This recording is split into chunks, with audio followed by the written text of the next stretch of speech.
welcome and good afternoon, everyone.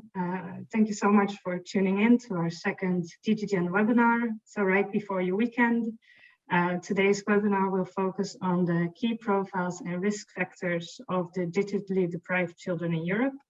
My name is Nienke and I'm COFAS's DigiGen Project and Advocacy Officer. And today I will be co-hosting this webinar together with our project coordinator, Halla Holmarsdottir, and she's a professor at the Oslo Metropolitan University. Before I leave the floor to our speakers as well, I want to go over some quick practical points. So at today's webinar, we won't be able to see or hear you, but you can say hello in the chat. If you have any questions, please make use of the Q&A tool that you can find in the toolbar below. You can ask your questions anonymously because we will be recording this. We are recording this webinar, and we hope to make it available sometime after today. But as I said, you can ask your questions anonymously as well. If you don't ask your questions anonymously, we may ask you to come in and ask your questions because we can allow you to unmute yourself. And after we have the presentations, we have plenty of time to have a bit of a Q&A session and some discussion with the participants.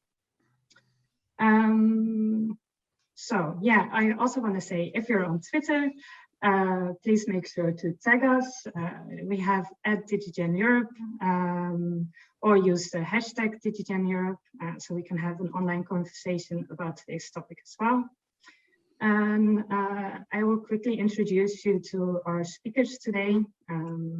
We will have Sara Ayllón from the University of Girona.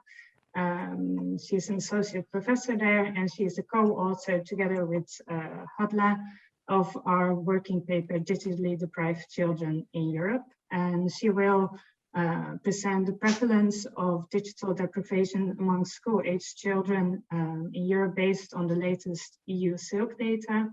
And she will also present some of the recommendations that we have in our working paper. We're also very honored to have with us Mustafa Jakupov from the European Roma Grassroots Organizations Network, or the ERGO Network. And he is a policy and project coordinator there. And he will discuss some of the intensified inequalities during the pandemic and how this affects the Roma community and what could be done to effectively support them. And we'll start today's webinar with my co-host Halla. She will present some of the concerns about digital inequalities and the related concepts. Halla, the floor or the screen is yours. So if you want to go ahead and start your presentation. Great. Thank you very much, Nienke, for that nice introduction, and welcome everybody. Thank you for joining us today for this second DigiGen webinar, where we are focusing on the concept or the idea of digital deprivation. In my presentation, I will primarily focus on concepts and ideas, sort of as an introduction to the other two presentations that will follow, and hopefully a discussion that we will have after the webinar. If we look at the idea of digital deprivation, or what is this actually? Digital inequalities in themselves have emerged as a growing concern in our societies. And these inequalities are related to disparities in access, actual use, but also outcomes. And reducing digital inequalities is critical for sustainable digital societies, both in Europe, but also beyond. And I'm glad to see that there are people here joining us from as far as Brazil. I think what is important here is to understand all types of digital or inequalities are encompassed generally under the term digital divide, and where there are several other concepts that are relevant and related, such as digital inclusion, e-exclusion, digital exclusion, digital inequality, digital poverty, digital capital, and the concept we're talking about here today, digital deprivation. But I think we can all agree that they fall under sort of the overarching concept of the digital divide. I'd also like to acknowledge and thank Alicia Pavlutuk for starting a discussion around the idea of terminology and it was a Twitter sort of feed that happened a couple of weeks ago when we were first announcing this webinar. And I will have a link on my last slide to that because I think she has started an interesting discussion and interesting conversation that I hope we can all continue. But I also see the digital divide as linked to both outcomes and opportunities and the need to understand mechanisms behind it. E-exclusion, for example, can be seen as linked to pedagogy, where individuals are kept out and where they experience perhaps a lack of skills or digital capacity. Whereas digital deprivation, for example, is linked to more sort of structural decisions, both conscious and unconscious decisions, perhaps. I think this will be more apparent in Sara's paper in the next presentation. But if we go back to the focus on the digital divide, one of the first uses of the term can be traced back to a US government report published in 1999, referring to the divide between those with access to new technologies at the time and those without. The term was soon broadened to include or to signify the gap between those who can effectively use new information and communication tools, such as the internet, and those who cannot. Overall, I think the term digital divide includes digital inequalities between individuals, households, and geographic areas. And again, I think some of this will be apparent in our next speaker's presentation. The conceptual broadness of the term aims to capture a multifaceted economic, but also a rights, and specifically digital rights issue, in an era of continuous efforts to digitalize our societies. The ongoing digitalization we are currently facing in our societies poses also a challenge for both individuals, and our societies in general, households as well, who are not fully capable of using or making use of digital resources. Also, individuals may partially feel excluded or completely left out of the society. And this is where the concept of digital deprivation in terms of resources comes to play. If we think about the early digital divide literature, it focused on inequalities in accessing the internet dependent upon societal or socio-economic, but also cultural differences, what we know today as the first level digital divide. Accordingly, these preliminary findings showed how the most socially disadvantaged people were the socially advantaged people were the first to acquire technologies and access to information and communication technologies.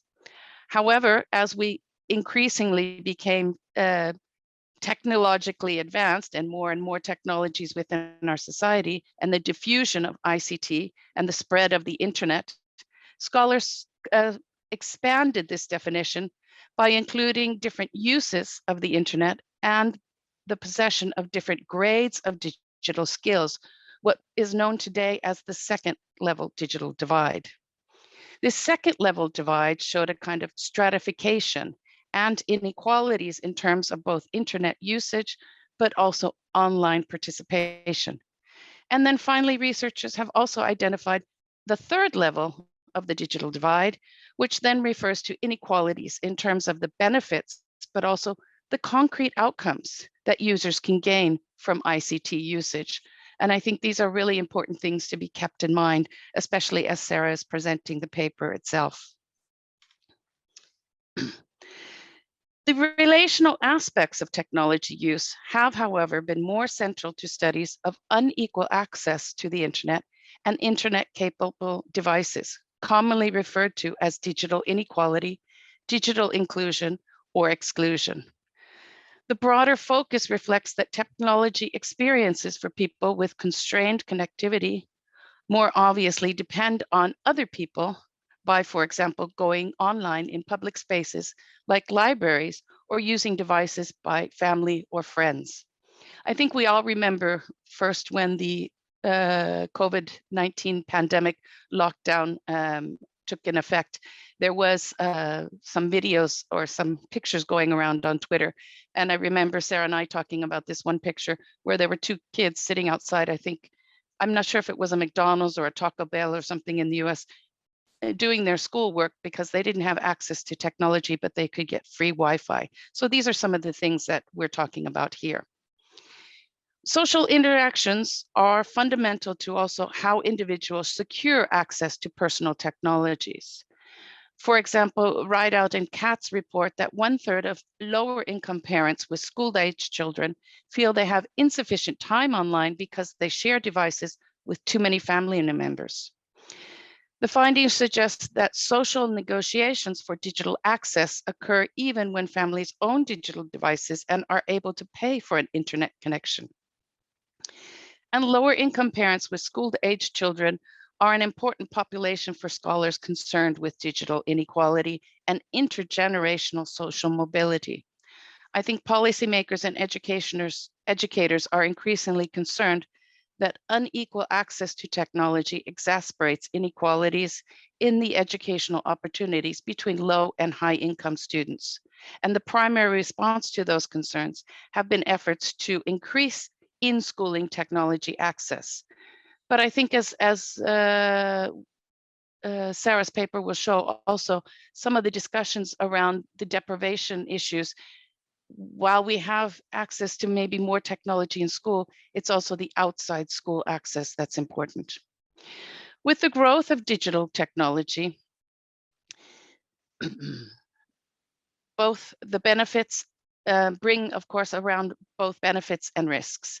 While the risks of such technology have been well documented and include things such as negative health effects on sleep, attention, and learning, or exposure to inaccurate, inappropriate, or unsafe content and contacts, comprise privacy or confidentiality, many of these risks are related to innate or situational vulnerabilities. However, in much of the research literature, vulnerability and risk are often used interchangeably. Whether or not risk and vulnerability overlap is an issue that has received some attention in the research literature. And in some cases, some researchers argue that the concepts are two sides of the same coin. Nevertheless, I think vulnerability appears to speak to a sense of social inclusion, empathy, and sympathy in a way that risk doesn't. While risk implies chances of adversity translating into actual negative outcomes for children and the likelihood that something bad can happen. And I think that's something for us to keep in mind.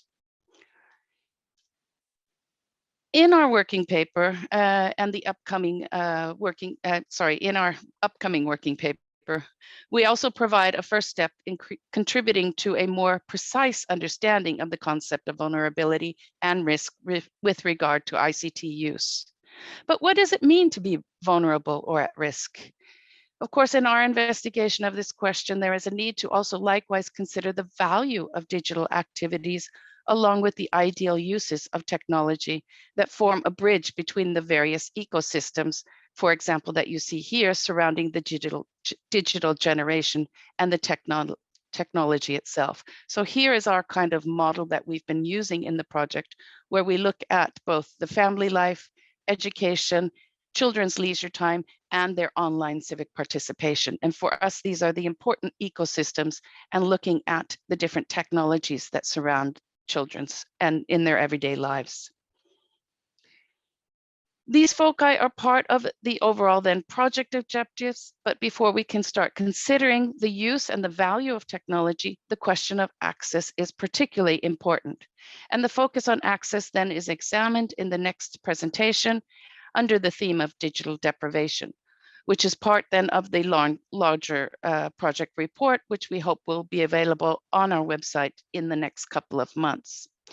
But in closing, I said I would like to again thank Alicia for starting this discussion on Twitter some weeks ago. And she started asking the question, digital inclusion terminology, what does it mean? So she decided to make an open collaborative cheat sheet, as she calls it. Here is the response to her Twitter thread. Here is Alicia's Twitter handle, so you can link to her and add to that. But also she said, free to add your thoughts, links, and references. And I think this is a really good start for having this kind of conversation and thinking about what does this all mean for children and young people in our society today. So thank you very much. For your presentation, and I think you already made the bridge to Sarah's presentation very clear. Sara, go ahead. Take it away. Thank you.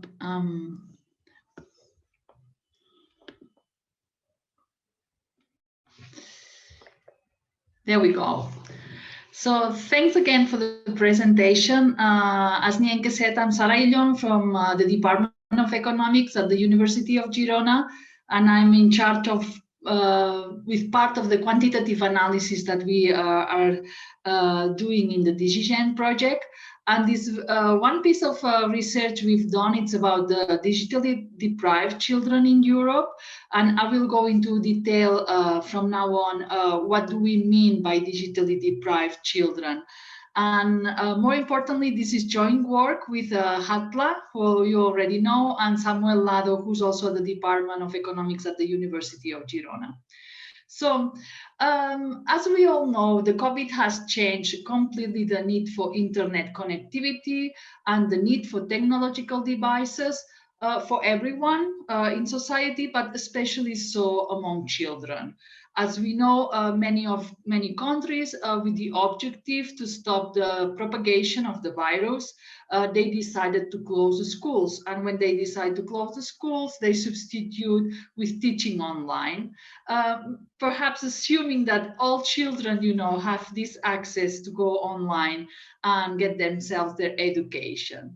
So nowadays, really having a computer connected to the internet, as much as online teaching takes place, it means for children either being able to keep up with their education or simply falling badly behind. And of course, it's not just all about education. It has also to do with the possibility for children to stay connected with families that live far away, or friends or peers, ask someone for help with the homework, whatever. So as long as the physical distancing measures are imposed, being able to go online, it really makes a difference in the lives of children. So I think the coronavirus pandemic has really opened the debate again. So when there was the move to online teaching, we start to see in the news opening the debate about whether really everyone has access to new technologies or technological devices. So we can find news in the European Commission forum, we can find in the New York Times discussing about the coronavirus and how it has exposed the educational digital divide, or the World Economic Forum. They all went in a way back to considering the possibility that the digital divide is also a lack of access.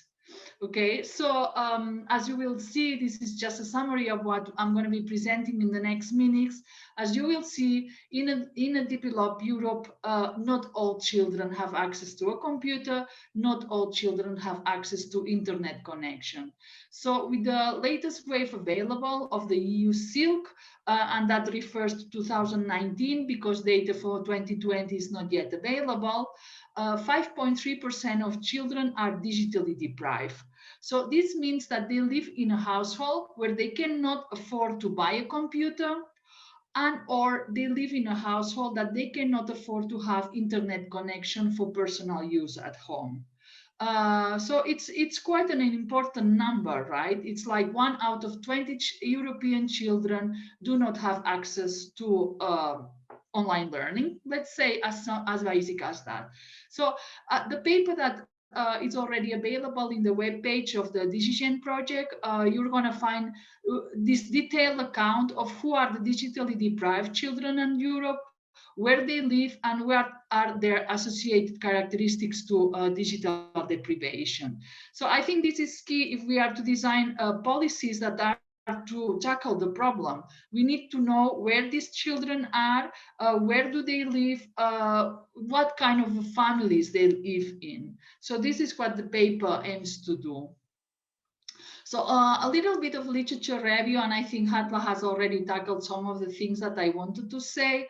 So in the beginning, when talking about digital inequality or digital divide, more specifically, it was typically focused on access. So the first level of digital divide.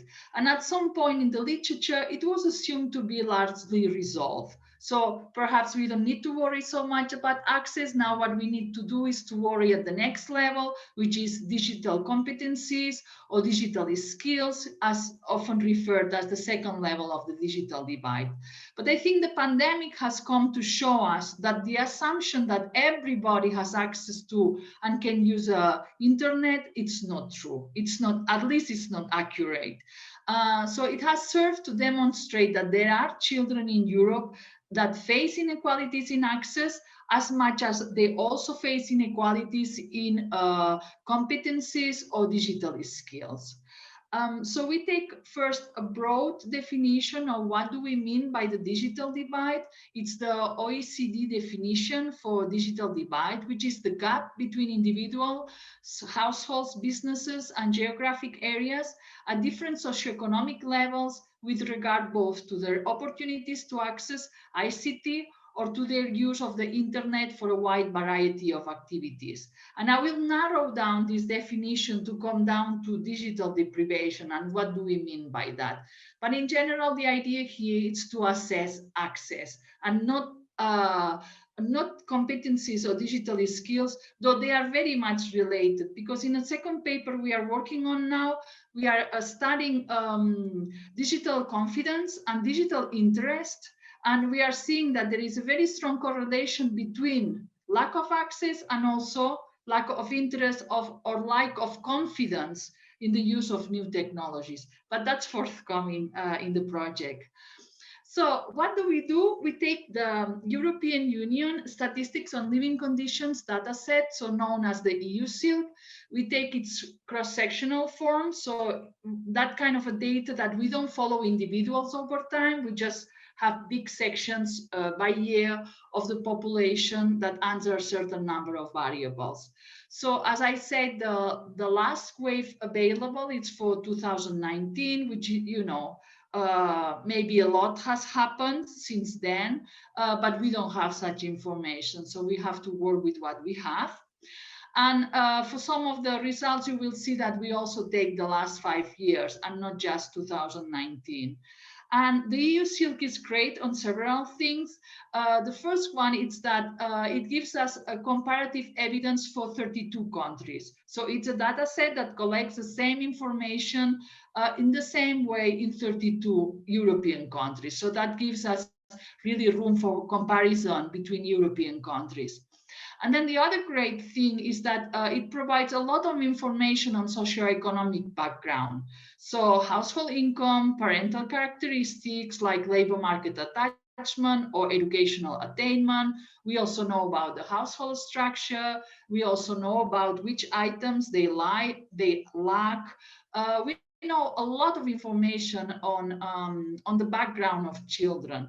So perhaps you will see that the number of indicators that we can use for digital deprivation is not that large, but you know, it kind of compensates for the amount of information there is on the socio-economic background, okay? And then the other important thing is that it allows us to track changes over time. So the EU SILC exists for the large majority of countries since 2004. So we have now data from 2004 to 2019, which is quite a lot. Now, the information regarding digital deprivation is contained in 2 variables. And so the first variable collects answers to the question, does your household have a computer? And if the answer can be, of course, yes or no. And then if the answer is yes, we don't worry anymore. If the answer is no, the people are further asked whether they don't have the computer because they cannot afford to buy it, to have it, or they don't have it because of other reasons. Like, then we would be disregarding people that don't have a computer because of their lifestyle, because they don't want it. We should, you know, at this stage, we don't worry about the people that they don't have a computer because they don't worry. We focus on the people that they don't have a computer because they explicitly say that they don't have the money to afford it. Okay. And then the other variable, it's collected at the individual level. All the adult members in the household answer it, and it's about having internet connection for personal use when needed. And in this case, all other members can say yes or no. And again, once they say no, they are asked whether it's because they cannot afford it or because they feel that they don't need it or they don't want it. Okay. So this is very important. So we don't take into account the lifestyle of people. We take into account the resources that they have. Okay, so it's not the same thing to not want to have a computer than to not being able to afford it. And you know, in this respect, the questions in the EUSIL data are very flexible. You know, if it doesn't necessarily mean to have to buy it. You could loan it or you could borrow it, and that would already count like you have a computer at home. But really, those people that don't have it, they tell us that they don't have it because of money. So we define a digitally deprived child, and the one that lives in a household that cannot afford to have a computer and or live with adults that cannot afford internet connection. So again, here I want to highlight the EUSIL, what it does, and that's the only data set that we know that does this, is that it records enforced lack. So not having the item because you cannot afford it. Okay, and that's why we call it deprivation, because that's what in the literature it's called deprivation. And you will see a little bit later what do I mean also by material deprivation more generally. So this is the summary of our sample. So we take a school-age children from the age of 6 to the age of 16. So we are trying to cover compulsory education in the large majority of the countries. So average age is 10, and then we have information on parents. So average parents' age is 42, half of the sample is girls and half of the sample is boys. Household size is about 4. Single parent households are 18% of our sample. And then we take a kind of variables that we think are a reflect of vulnerability or at risk, as you want to call it. Maybe Halla wants to go more deeper on this, but we take basically these characteristics. So being in poverty, and that's the standard definition of being poor. So below 60% of the median of equivalent income in the country. Materially deprived, 6% of the sample, and I'll go into a bit more in detail into this. So from immigrant origin, non-European immigrant origin, 15% of the children, with low educated parents, 13%, and 24% live in a large family. So that means that there is at least, there's 3 children in the household or more. Okay, so this is kind of the sample that we would expect, reflecting who are the school-age children in Europe. And here's here's our results. So when we take this information that reflects on who cannot afford to have a computer or internet connection, we find that 5.3% of children are digitally deprived in Europe. Okay, and the map reflects the colors of the map here on the right hand side reflects those percentages. So when you can see that there is very clearly a kind of a north-south divide. So we are going to find that in the Scandinavian countries and Baltic area, or some of the continental Europe, or even the English-speaking countries, the percentages are really low, like 0.4%, for example, in Iceland, or about 2% in Sweden. So these percentages are really low. So the darker of the colors, it means that the percentage is higher. And here we have some relatively high percentages in Mediterranean Europe, but especially we have really a big problem in the Eastern European countries. So Bulgaria, Romania, the percentages are really high. So you're going to find that above 20% of children are digitally deprived in Romania and, for example, in Bulgaria. So this means 1 out of 5. So 1 out of 5 of these children, when teaching moves online, they are going to be completely out of it. Okay. So as I explained, Northern and Continental Europe is not a big issue. We find a small percentages, really small percentages of children being affected, but we have percentages really high. So as I said, in Romania, 23.1%, in Bulgaria, 20.8%. So that's really a lot of children affected. The percentages are not as high, for example, in Hungary or Serbia, but more than 1 child in 10 is faced with the problem. And then among the Mediterranean countries, it is in Spain where the percentage is higher, so by about 8.8% of the children. Now, of the two indicators, remember that we define digitally deprived those children that cannot afford a computer and or cannot afford internet connection. And when we divide the indicator in the two pieces, what we find is actually that the percentages, the indicator that's driving the results is the being unable to buy a computer. So it seems for families much easier to be able to access internet connection, because that you can do, you know, through your smartphone, and it's a monthly payment. It's something that comes, you know, in pieces. Buying a computer, it's much harder because you need to at once you need to spend quite a considerable amount of money for these families. So out of the two indicators, being able to afford a computer, it's the hardest for families. And then, well, the good news is that the majority of the countries, and especially those countries that are most affected by the phenomena, have moved in the right direction. So if you look at the graph here on the right-hand side, we show how the trend has changed in the last 5 years in each of the countries. So the beginning of the arrow, it's 2015, and the end of the arrow is 2019. So what you can see is that most of the countries have moved to the left. So this means that the percentage has decreased. So there are less children digitally deprived in Europe today than there was in 2015.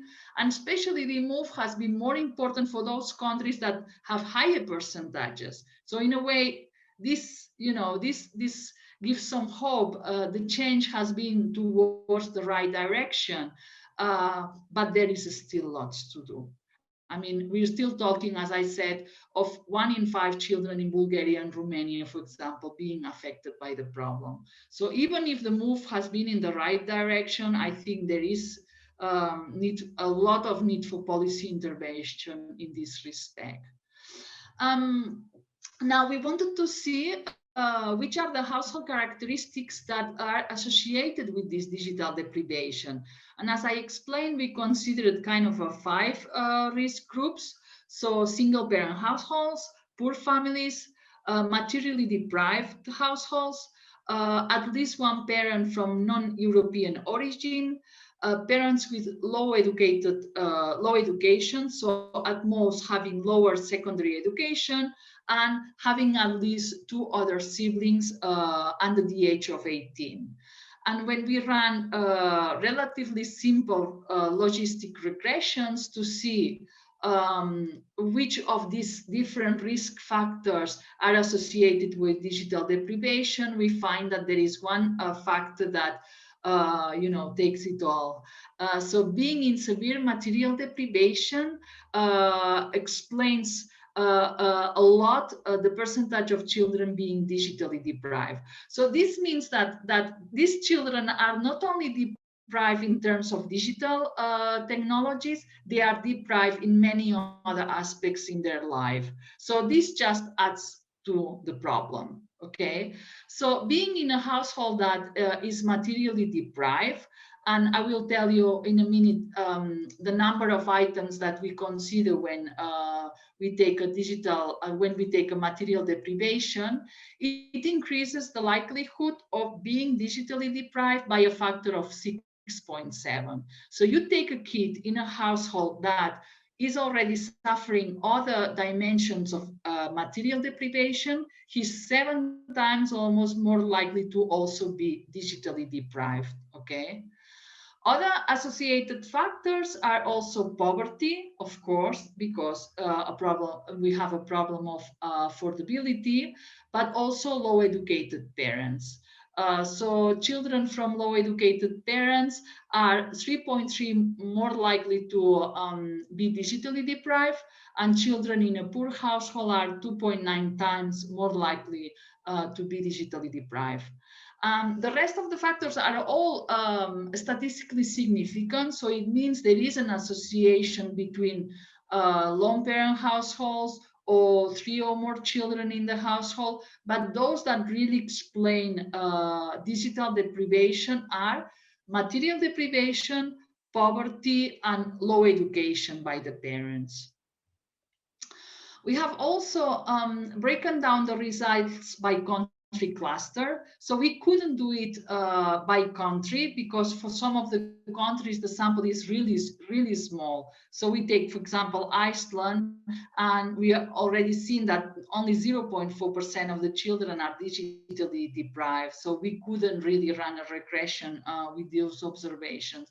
So we have taken 6 clusters, the usual suspects, and we have looked whether, you know, the different risk factors change in the different contexts. And well, they do in some contexts, but for example, material deprivation is strongly associated with digital deprivation, no matter where you look. So being in severe material deprivation, it's the characteristic that most strongly explains being also digitally deprived. Other characteristics like poverty, it's also a strong determinant of digital deprivation, and it also affects children in all the country clusters. But then, for example, we have the exception of being in a large family. Being in a large family doesn't affect children in most of the country clusters, but it does affect children living in Northern Europe, so in Scandinavia and Finland. So, you know, this gives us some idea that how we could possibly tailor policies. You know, this gives an idea of where to go, which families to help if we want to stop digital deprivation among children. For example, having parents of non-European immigrant origin reduces the likelihood of being digitally deprived in Eastern Europe. So this could mean that in these countries, you don't necessarily need to target immigrant families because they don't present problems of digital deprivation, but other characteristics, they have other characteristics. Okay, so this kind of analysis by cluster gives us an idea of where to go in terms of policy design. Now, from here we thought where we can take this, and where we can take it is that we thought that, okay, digital deprivation is certainly become really important in the life of children. So why couldn't we propose to consider to take digital deprivation as part of the material deprivation or severe material deprivation that it's used by the European Commission to monitor the progress of European societies. So I've been telling you about what does material deprivation means. Material deprivation is like you cannot afford a certain number of items out of a list of 9. Okay, so we would say that a household is in material deprivation if it cannot afford 3 of the following items. Okay, and we would say this family is in severe material deprivation if they cannot afford 4 of the following items. And these items are quite basic. Okay, so the first one is to avoid arrears in rent, mortgage, or utility bills. The second one is to keep the home adequately heated, which is something that seems very basic, but there are families that they cannot afford this in Europe. To face unexpected expenses, to eat meat or proteins regularly, so that means every second day, to go on a holidays for a week once a year, to have a television set, to have a washing machine, to have a car, or to have a telephone. Okay, so if families tell us that they cannot afford 4 out of these 9 items, we consider them severe materially deprived. Okay, so our proposal goes like this. We should probably do well by adding a 10th item, and that's the item of digital deprivation. So we think that material deprivation in Europe today should consider digital deprivation also. And you know, if they want to keep 9 items in the list, one can easily take the television set out. So there is a very small number of children that they live in a family that says that they cannot afford a television set. And so we could take this one out and then include in having a computer and having internet connection. Okay, so we did this exercise. And what we find is that the digital deprivation increases. So typically we could have families in severe material deprivation being 13.9% in Europe. And if we account for digital deprivation, this percentage moves to 14.8%. Okay, and if we consider severe material deprivation, we would find 6.1% of children living in material deprivation. And if we would consider digital deprivation, this percentage would increase to 7.4. So naturally, we would be taking out, for example, an item as television set that doesn't affect children, and we include an item that affects children. And these come on the top of the different items that these families are already lacking. So naturally, the percentage increases. But what I think is most interesting is where it increases, right? So for example, in Romania, we have that severe material deprivation, when we also consider digital deprivations, increases 5.5%, 5.5 percentage points. Okay, so that is quite a lot. And if, for example, we take a look at Spain, even if it's a country where material deprivation probably is not as high as in other countries, when we add digital deprivation, we have an increase of 2.7 percentage points. So that's also considerable. And the same in Bulgaria, where we would have an increases of 1.5, we are talking of material deprivation, or 2.9 if we are talking of severe material deprivation. And here you have the maps for this. So here on the left-hand side, there is material deprivation when we do not consider digital deprivation. So you know, again, the usual suspects. So countries in the Eastern Europe with the darker colors, and not so dark, but still dark in France, Portugal, Italy, Spain, Mediterranean, and the English-speaking countries, okay? And severe material deprivation, so you remember 4 out of the 9 items cannot be afforded. Again, it is again in Eastern Europe. And when we add also digital deprivation, you can see the darker colors where the problem is stronger. So it is, for example, in Romania, Bulgaria, Spain, a little bit Ireland also, you know, in these countries is where the percentage increases more, where we also consider digital deprivation.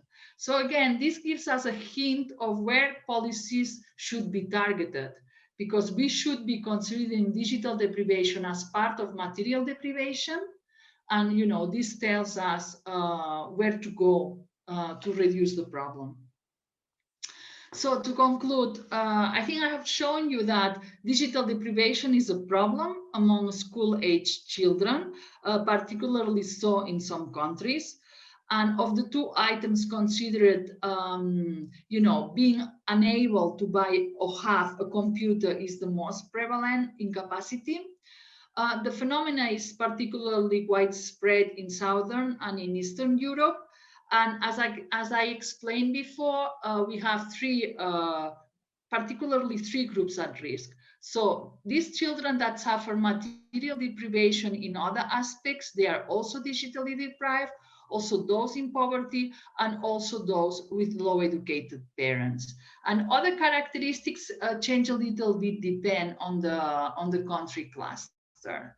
And I think our results are sufficient to be able to ask the European Commission to add digital deprivation as part of their definition of material deprivation or severe material deprivation. I think we need to start to consider the needs of children in terms of technologies to monitor really the progress of European societies. So that's it. I hope somebody listens of those that can decide. Thank you. Thank you so much, Sara, for your presentation, and it's really, I think, with the past year has shown how important it is to take digital deprivation into account and to tackle it as well. Before I move on to our guest speaker, Mustafa, I just would like to remind you that please feel free to send any comments in the chat, or if you have questions to Halla, Sara, or Mustafa, please use the Q&A, and we will address the questions after Mustafa's presentation. So Mustafa, Sara started her presentation by saying indeed like how the COVID pandemic has highlighted the changed need for an internet connection and digital devices. How did this affect the Roma community as well? Thank you very much. Thank you for having me. Excellent presentations. And I will be speaking about a particular target group. Actually, I will be speaking about the Roma community and how this was actually what the digital divide did to the community during the pandemic.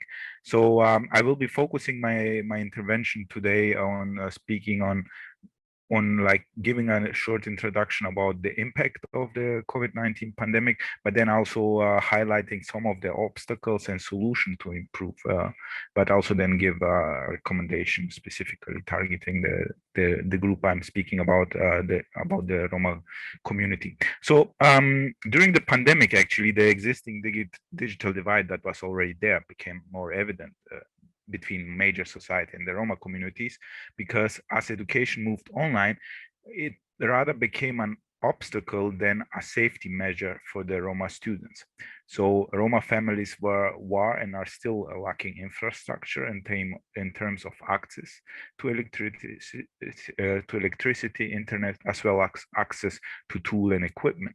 Learning opportunities are not the same, and the digital divide affects people living in poverty on a very high level. So that this also that Sara was mentioning actually leads towards then this aspects of digital deprivation.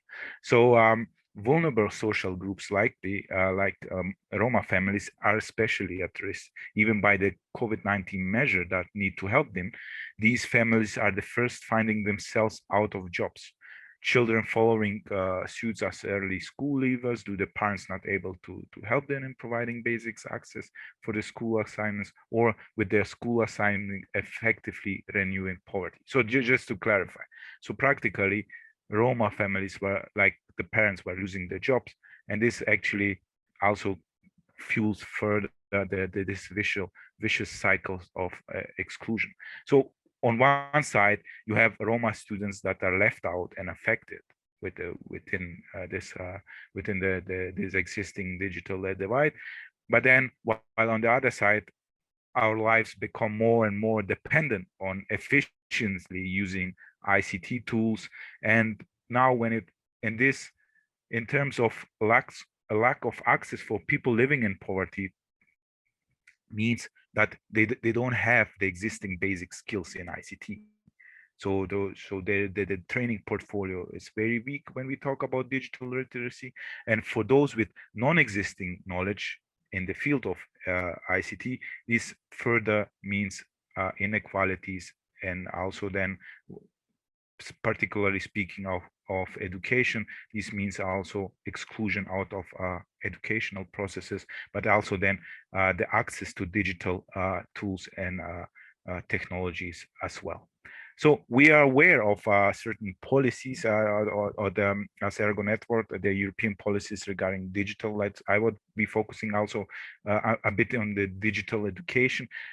So we are aware of the digital education as the digital education plan of January 2018 and the European Parliament resolution of 11th of December 2018 on education in the digital era, right?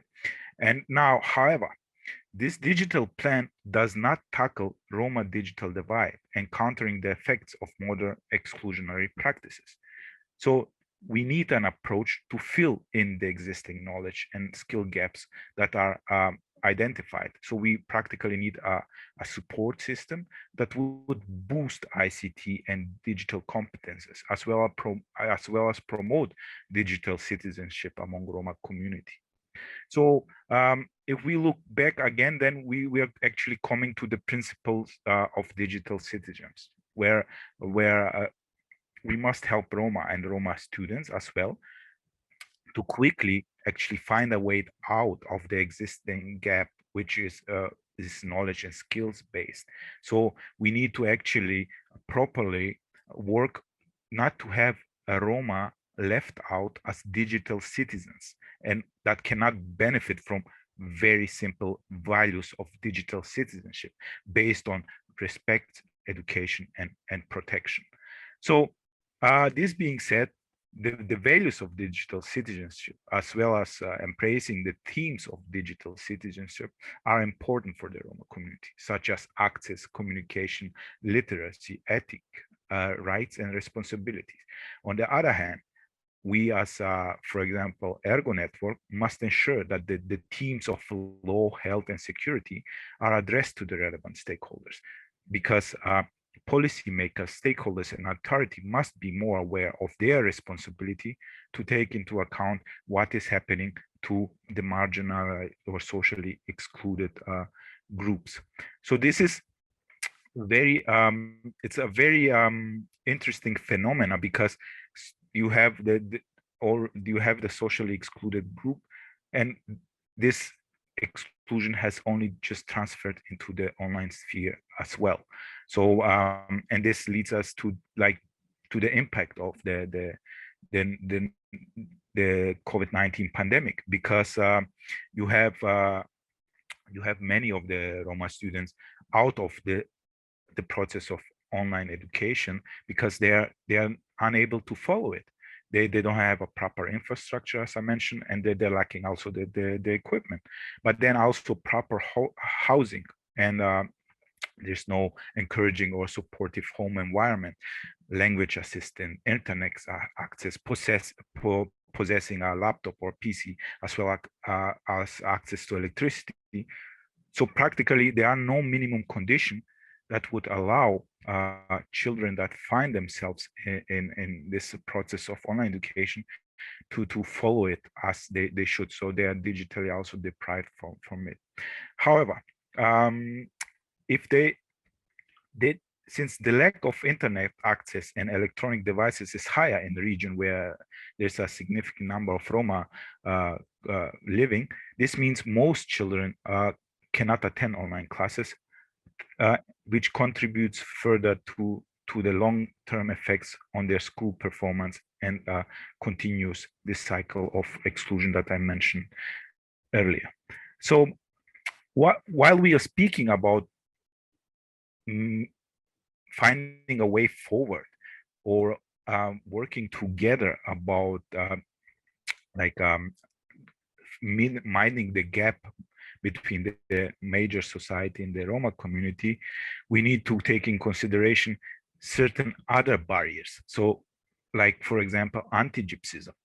Most of Roma suffer racism and discrimination from public authorities, public service providers, including also the school settings, the school setting I'm talking, society at large, including teachers, other parents, learners, but also then suffering from bullying, cyberbullying, etc. So this must be also addressed. So we cannot address like a digital divide without coming back to the issue of anti-Gypsyism and how this is affecting the Roma community. And then Roma poverty, the inability to afford utilities and infrastructure costs, which also means digital equipment or other educational material, contributes to further digital divide. But then also Roma housing, poor, unsuitable, overcrowded accommodation, disconnected from basic utilities that are most of the time rural, remote, segregated, but also then isolated, and they are not covered by mainstream services or transport links, or are often even overlooked by a policy intervention. So this is also further contributing to what we are discussing. Then also, I would just mention the lack of ID papers. So meaning that if you don't exist formally within a system, you cannot access a broad range of rights and services as well. So you are not being targeted for support by certain intervention by the authorities. But then also language skills. So practically for most of the Roma, the national language of a country means that it's their secondary language. So some Roma are not proficient in the country's majority language, which is also as obstacles in accessing digital as well analog education. So the training and hiring of Roma mediators in the communities goes a long way to address this. And together, this is actually making the information available in minority languages and providing free language support classes also is working. Lack of literacy and numerical skills. So some of Roma or Roma parents don't know how to read or write. And this needs to be addressed firstly. Otherwise, digital skills is a bridge too far. So practically, they could not even access basic ICT knowledge without this. And what can we look forward to ensure that we can actually mind this gap between the major society and Roma community is we need to prioritize the specific educational needs of Roma and vulnerable children with a view to guarantee their right to participate, but also then to effectively reduce the educational gap between major society and the Roma community. So practically, this means we need to end structural discrimination in the educational settings by abolishing, for example, Roma-only schools and classes, which even today, during the pandemic, continue to exist. So practically, we also have this in our online educational setting. And we need to sanction educational establishments who discriminate, who creates this cycle of discrimination between students, and ensure that schools do not apply discrimination measures, such as justifying poor grading or suspension of Roma students because of their inability to follow long distance learning. So most of the time, we actually, their inability to follow this online educational setting contributes that they are actually being punished for not being able to follow it. So it's kind of blaming the victim for not being able to do stuff.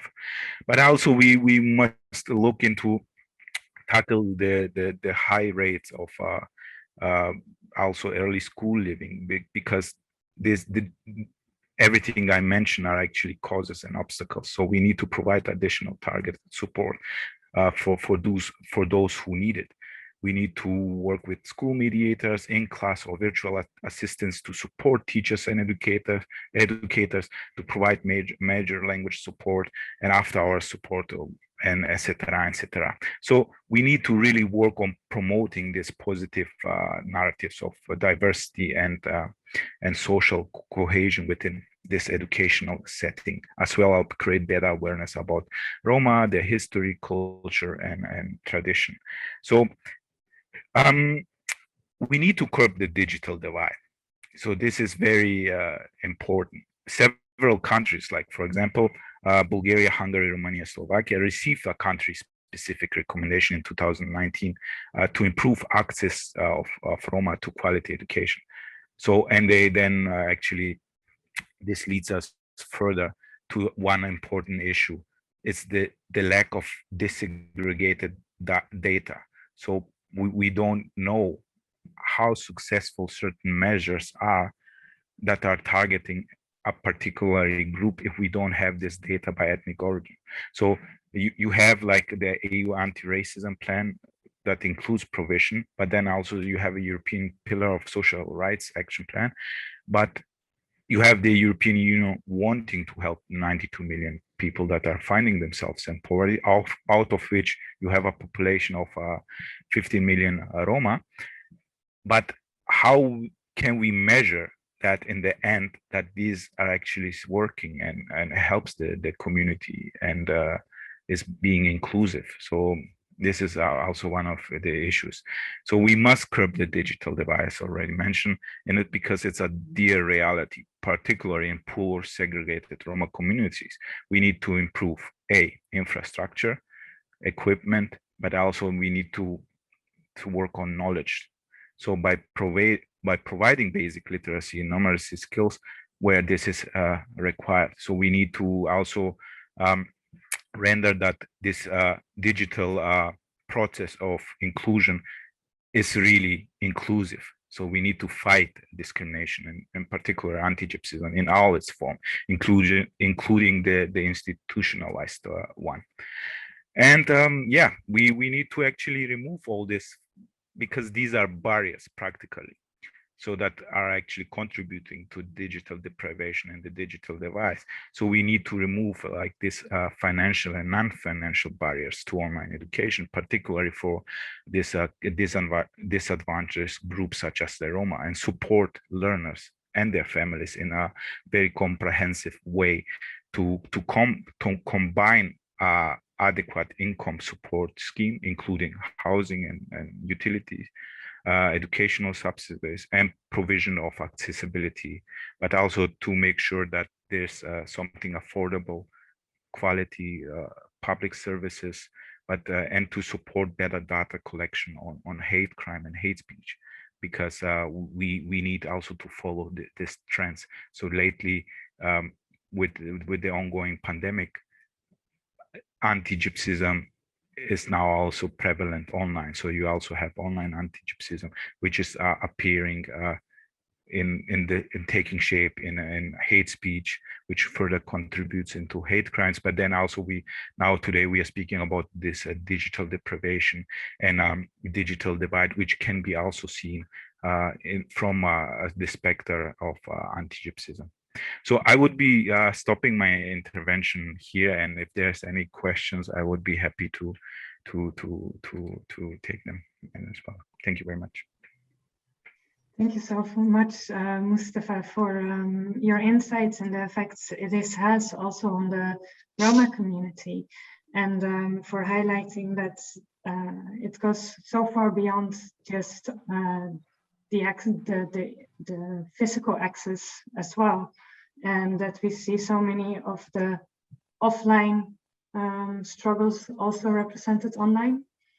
But I was wondering, you mentioned early school leaving among the Roma community. Are there concerns that will increase following the pandemic? So practically, this is contributing further. So being left out of a process which we are speaking now about online education, and without any infrastructure to follow it, without any means of access, contributes to that. So practically, you have parents that are basically not equipped to help their children with their homework or explain them things, but then they are also left out from the jobs, the secondary jobs they were doing. So most of the time they would just take their children to survive. So if you were put in a position, you're on the margin of society, and we are put in a position of survival fighting, right? Because now it's survival basically for those families. So of course you would prioritize to eat, than to sit in front of a class or a virtual classroom today. So this would practically the ongoing pandemic contributes further to early school leaving, because there are many aspects, but just tackling a few of them. One is the infrastructure, as already mentioned. There's no equipment, there's no electricity in some of those communities, there's no internet, there's no coverage. So practically you have those kids left, you inviting them to the vicious cycle of exclusion. So it's this is the thing, and this must be prioritized also in all this digital education and digital citizenship that we are talking about. Thank you. I see we have a first question in the Q&A. Also, for the other attendees, if you have any questions to Mustafa or maybe to Sara about the presentation, or to Halla about the discussion between vulnerability and at-risk groups, please let us know. I'll start with our first question, which is addressed, I think, to all presenters. Is digital deprivation not especially relevant for children above 12 in secondary school? As a mother of two small girls, 6 and 10 years old, I try to keep my daughters away from digital tools since they are far too young to use this without supervision, and there are no requirements from the school for them to be connected.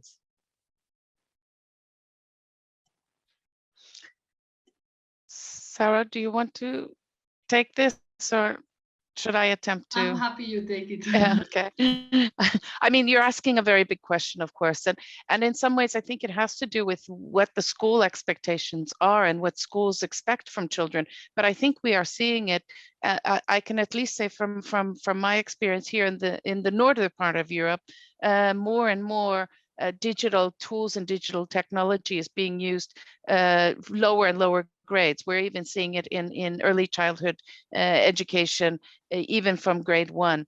We have what we call iPad schools, where children are getting iPads already in the first grade. So I think in some ways, of course, it's a parental issue, and parents have to decide what they find useful for themselves. And we are also, another work package or another area of our concern is the family area, and we will be publishing some data from that probably later this year. But certainly, I think it is a challenge for parents to know what is the best, because we are bombarded constantly with all kinds of information about what is good and what is not good. And so I think it is really challenging for parents.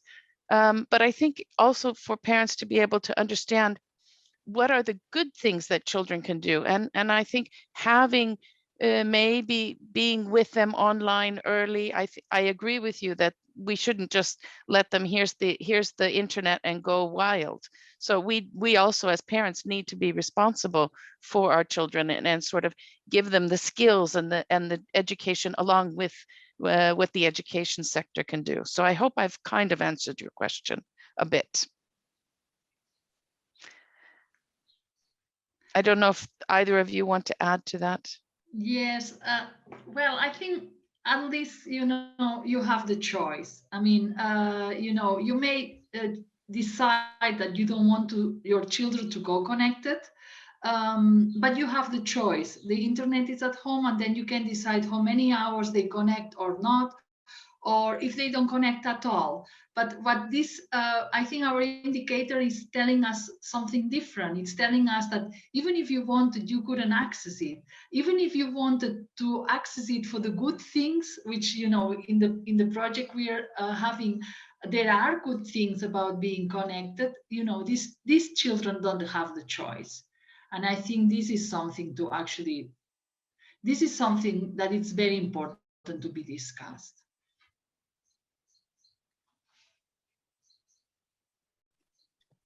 Thank you both. I was wondering, maybe Erminio could come in. Erminio has a question.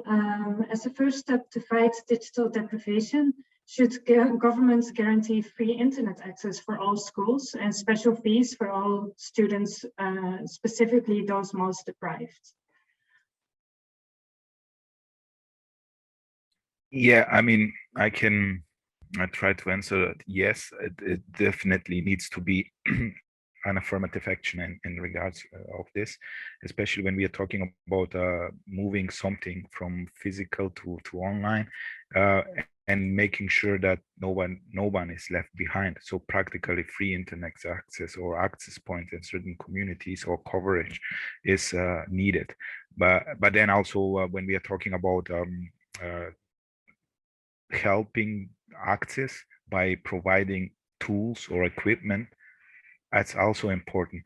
When the pandemic started, before the governments made any efforts to actually tackle deprived children, the first that came to help was civil society. So practically civil society had to organize themselves. Now I'm speaking from the specter of Roma community. So it was civil society that organized themselves, provided like prepaid SIM cards with a certain amount of money so they can actually have some internet on them. But then we are talking about civil society. That's not sustainable without long-term policy.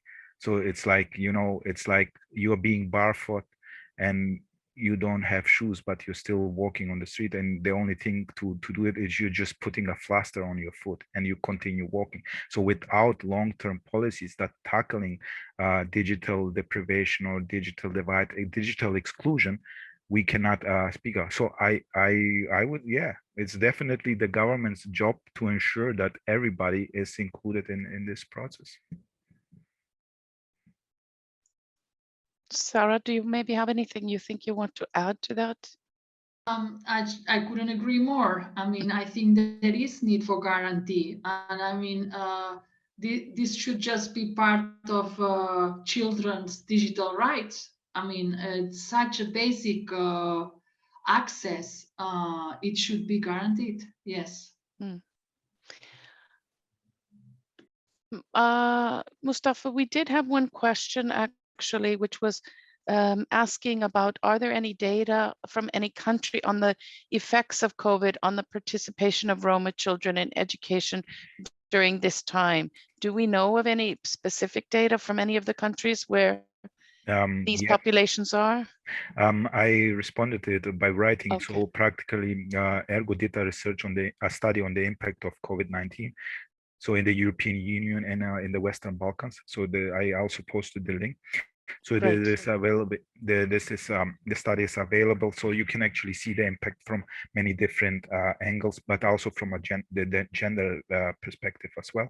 But particularly data on the participation of Roma children to education is being elaborated at the moment. We will look into some data from Romania, for example, for Bulgaria, and we will be having that available soon. But then one particular thing we are doing now, and it's also focusing on hate speech online.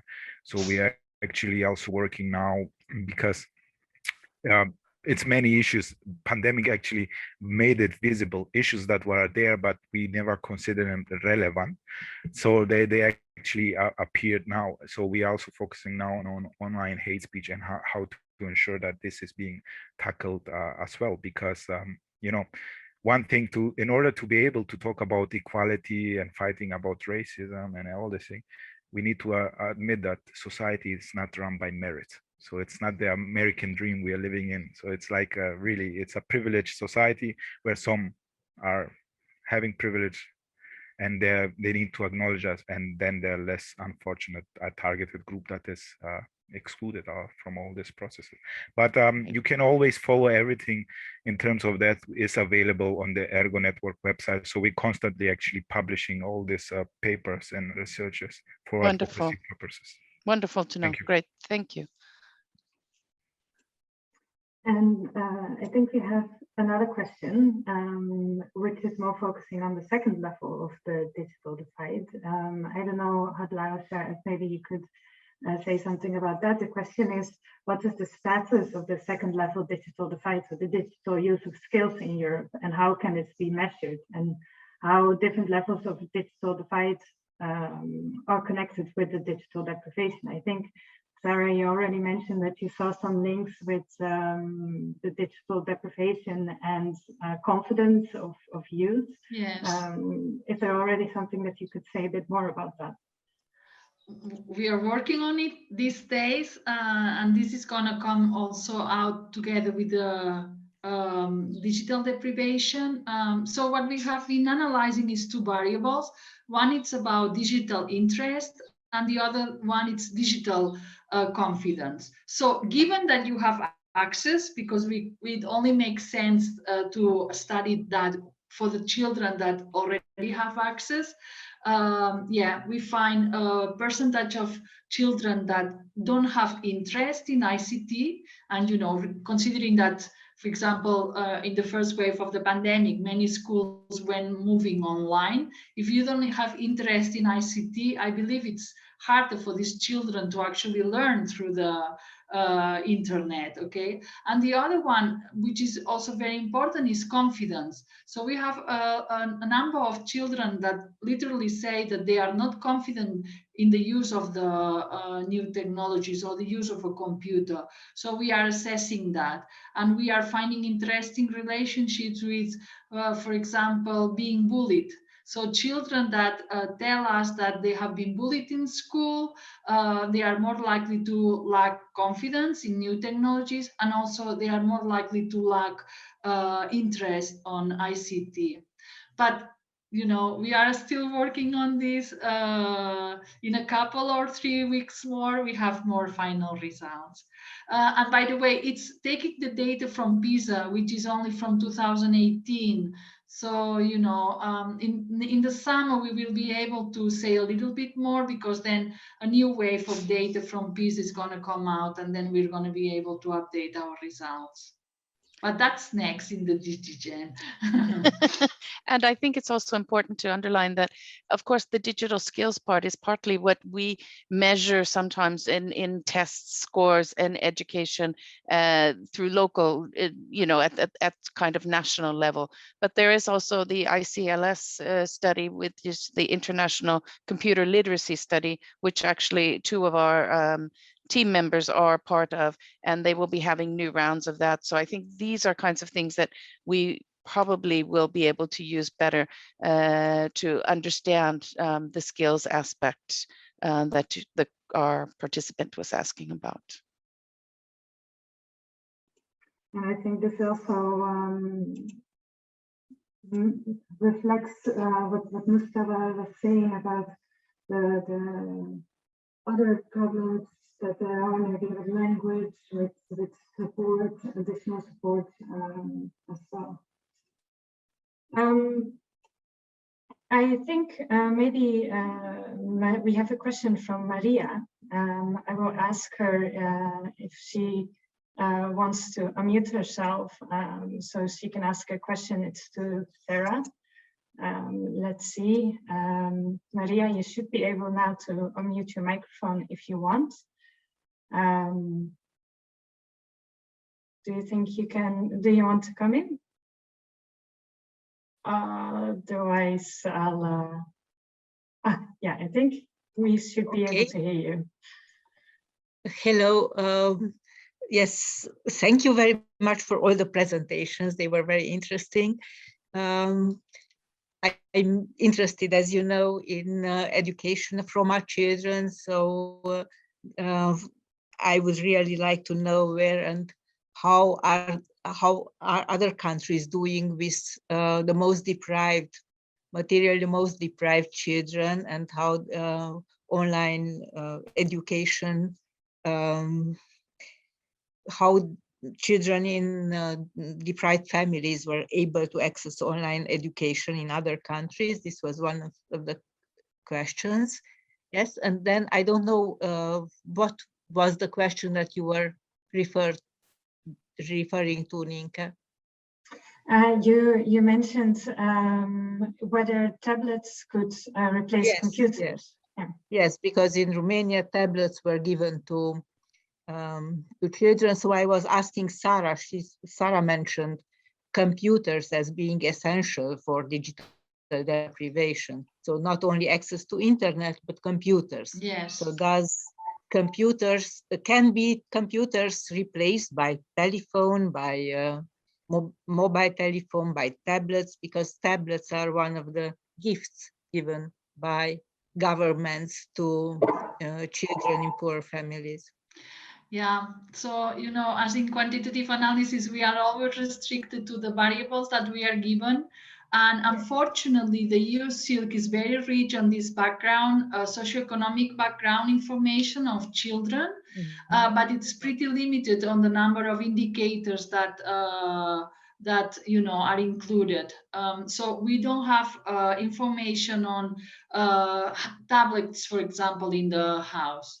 So basically, in the working paper that we launch, we ask, you know, we make a plea to include more digital indicators in the EU seal, because it gives us a great opportunity to go really in detail on the socio-economic background of children, but it doesn't give us enough information to consider all the dimensions of the digital deprivation. It is true that maybe a computer is not needed anymore. Maybe children can do with a tablet most of the things that they need to do for school, but that is something that we cannot know with the data that we have in hand. And on the other hand, you know, as I explained, this enforced lag, it's a very important indicator because it tells us whether, you know, you may decide not to have something or you don't have it because you cannot afford it. So unfortunately, as much as internet connection, everything is like considered, like internet connection through the phone is considered. So we would not consider digitally deprived a child that says that live with the parents that they only have internet in the phone. That's fine. But we consider them when they don't have internet connection at all. But really, we lack enough information or more information to consider other devices, and that we don't have. So I think you know the EU seal could easily include more indicators that would help us to do that kind of analysis. Okay, thank you very much. Of course, I agree. Yes, but my question is also about are the skills that the tablets require, are they enough to replace the skills that computers require and the information that computer can offer? So that's a more complex question, and we probably will find more data about this in the further research. Well, I think there's one thing to discuss, and that is the difference between a computer and a tablet. I mean, one thing that tablets, and that's why they are often used in early childhood education and care and in the younger grades, because they are touch screen, they are easier to use. You have apps, so it doesn't require, you know, typing in into a web browser and finding things. So in some ways, it allows for easier learning in you know younger children. So in some ways they are different skills, but they are maybe, you know, simpler to use in some way. And then I see Mustafa, you also have your hand raised. Yeah. I mean, it's a very interesting question, and you already gave a response to it because of how user friendly it is and how quickly we can actually, but still you would need to have some basic knowledge around. But I was talking about the measures of, because it was practically the same in some of the countries. They would just give a tablet in those that the poorer communities. But what is happening? Practically, they give a tablet, but then in the community you don't have electricity. So how would you use that tablet? You don't have internet. How would you use that tablet without internet, without electricity? You see that was my example. Like, you give a barefooted person just a plaster to stick on his feet, but you don't give him shoes so that person can walk properly and be protected. And this contributed to some things to happen. So practically there was no electricity, there was no access to internet, and some of those families decided to sell them. So they were selling the tablets so they could actually buy food for their family, because they also were left out of the support measures. So you see, this is a very interesting thing, like how governments are approaching the problem of digital divide and digital deprivation, digital exclusion, because they are not working on enabling access and you know, then usage, etc., etc. And this is a bigger infrastructure problem, and as I think Sara pointed out, you know, there are many indicators, and certainly being able to have electricity to heat your house or you know, or to charge your devices is one thing. Reminds me of going to a school in a very rural area of South Africa, where it was literally out in the rural districts, and they had a computer room and they had lots of computers, but there was no electricity in the school, and there was no internet either. So really, it's something, you know, we call in the development speak as sort of white elephants, and in some ways we can liken that. You know, you bring all this, but you don't have the infrastructure to actually make sure that the tools that you are providing are working. And I think it points to some of the indicators that Sara was talking about in the paper. Hugely important.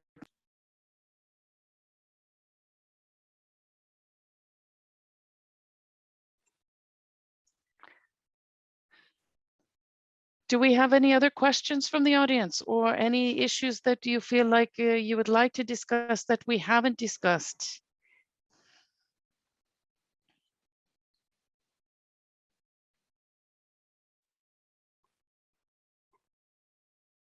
No?